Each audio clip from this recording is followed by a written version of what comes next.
Hello everyone, this is Dr. Lashik, and this short slide here is to offer you a little bit of practice applying the random sampling techniques that were discussed in Chapter 7 to some sort of activity or real-world example. So the real-world example or the activity example that you can apply these concepts to is that it says that we should imagine that we are planning to estimate the price of the average book at our college bookstore. The bookstore carries 13,000 titles, but we plan to sample only 200 of those books. We select a sample of 200 books, record the price of each book, and then use the average of those 200 books to estimate the average of the 13,000 books in the bookstore. So now we should go through and answer each of these questions, A through F. I'll read one question at a time, and after each question, I'll give you the answer after you've had a moment to find the answer for yourself. So question A is, what is the sample in this study and what is the population? So please take a moment to answer question A. All right, so hopefully you've had a moment to answer question A. What is the sample and what is the population? The sample in this case is the 200 books that we studied. It is the participants, or the books in this case, that we actually collect data from, while the population is what we hope to describe with the information that we've gathered from our sample. So if we've gathered from our sample of 200 books the prices and averages, we're hoping to describe what the 13,000 books in the bookstore. So in this case, our population is the 13,000 books in the bookstore. B, how might you collect a simple random sample of books? So please take a moment to answer question B. All right, hopefully you've had a moment to answer question B. How might you collect a simple random sample of books? So a simple random sample is just how it sounds. It's the simplest way to conduct a truly random sample. However, when we say simple, we don't mean easy, and that it's really hard for researchers to actually execute a simple random sample because it requires us to know everyone in the population of interest. And oftentimes, it's not 13,000 books in one particular bookstore, it's college students in the United States, and so this is really hard to obtain this information.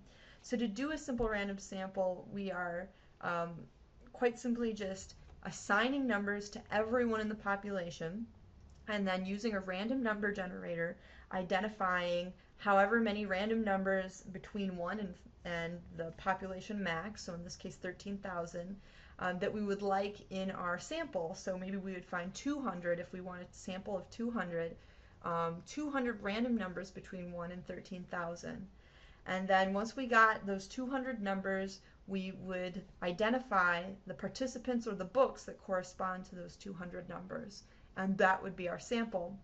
So again, applying that to the real world is very difficult. Again, if we're trying to describe college students, that would require us knowing every single member of the population, every single college student in the United States. And that's very hard information to get a hold of.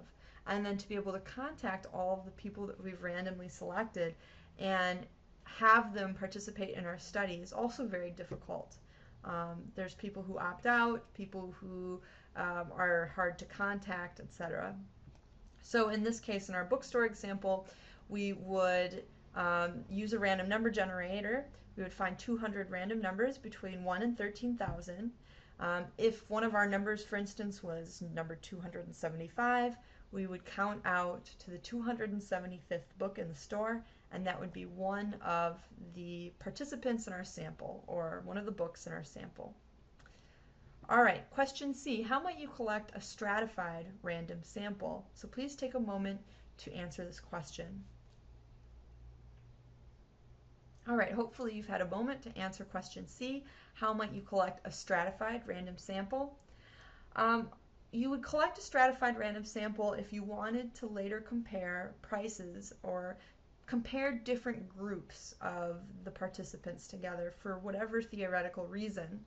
So perhaps, even though the question above doesn't explain this, perhaps you're interested in studying to see if there is a difference in average price between biology books and math books, and you have some reason to believe that this is true. And so what you would do is you would decide what your different categories are. In this case, we might have categories of the different disciplines like biology, math, English, etc. Then we would set a number that of minimum participants we could get from each of our categories. So maybe if we have, for example, 10 disciplines that we hope to compare, and we want a sample of 200 books, we would have 20 books in each from each discipline in our sample. But how we add this element of randomness to this strategy is that once we discover what our disciplines are, we take our entire discipline of math books, for instance, and then every math book in that discipline gets an equal chance of being a part of the sample. So we would probably conduct a simple random sample of those math books, and then we would stop at once we got to 20. All right, D. How might you collect a convenience sample? So please take a moment to answer that.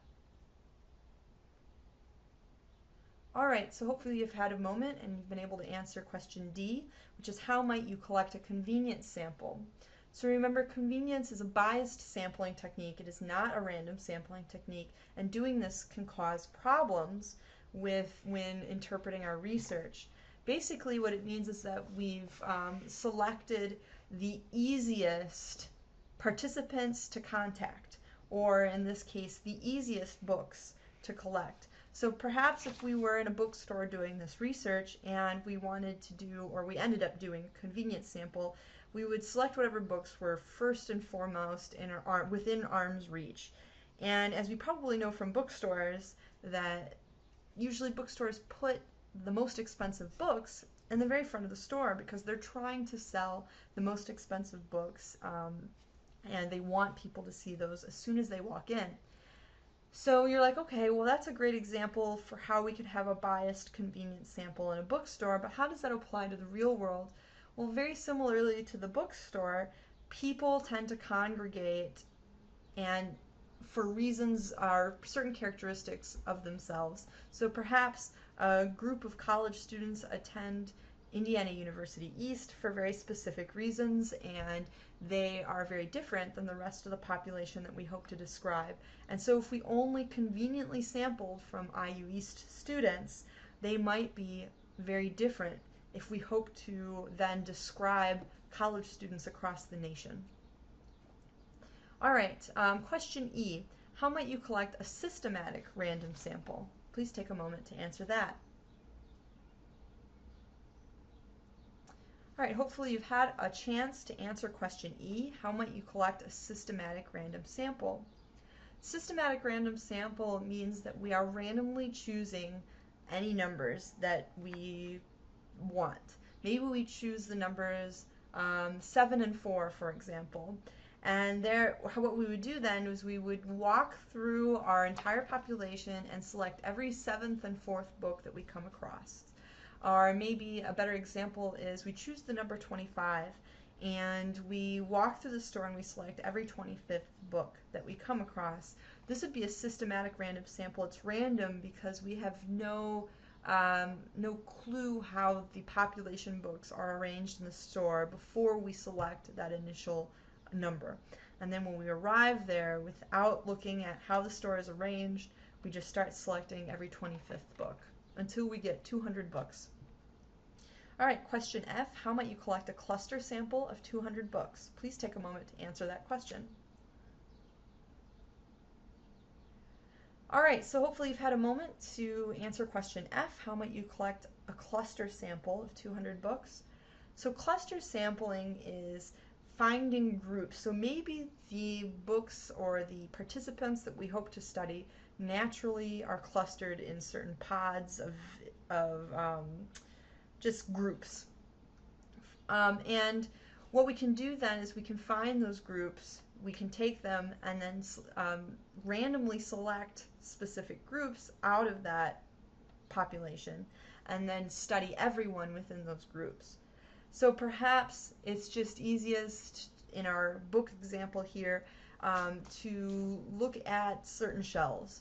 And so what we do is, instead of assigning like a simple random sample a number to every individual book in the entire store, instead we assign a number similar to the simple random sample to every shelf in the store. So it's a little easier to wrap your head around, because we know maybe that there are 200 shelves, which is much easier than 13,000 books. And so then we take those 200 shelves that we know about, and we randomly select however many shelves we need to get to 200 books in the end.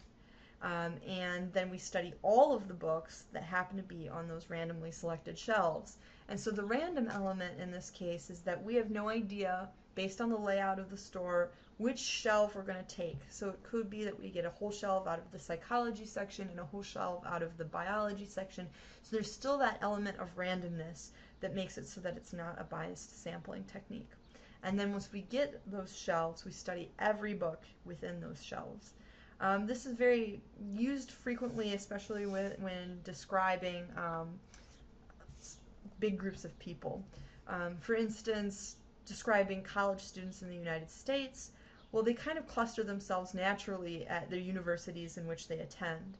So perhaps if we had a list, instead of every university student in the United States, which is overwhelming, we instead had a list of every college in the United States, which is a lot less overwhelming. And then randomly select however many colleges we need to get the sample size we hope, and then study every student within those colleges. That would be much easier than doing a simple random sample with such a big population to try to describe. All right, hopefully that all made sense. Please don't hesitate to email me if you have any questions about this material.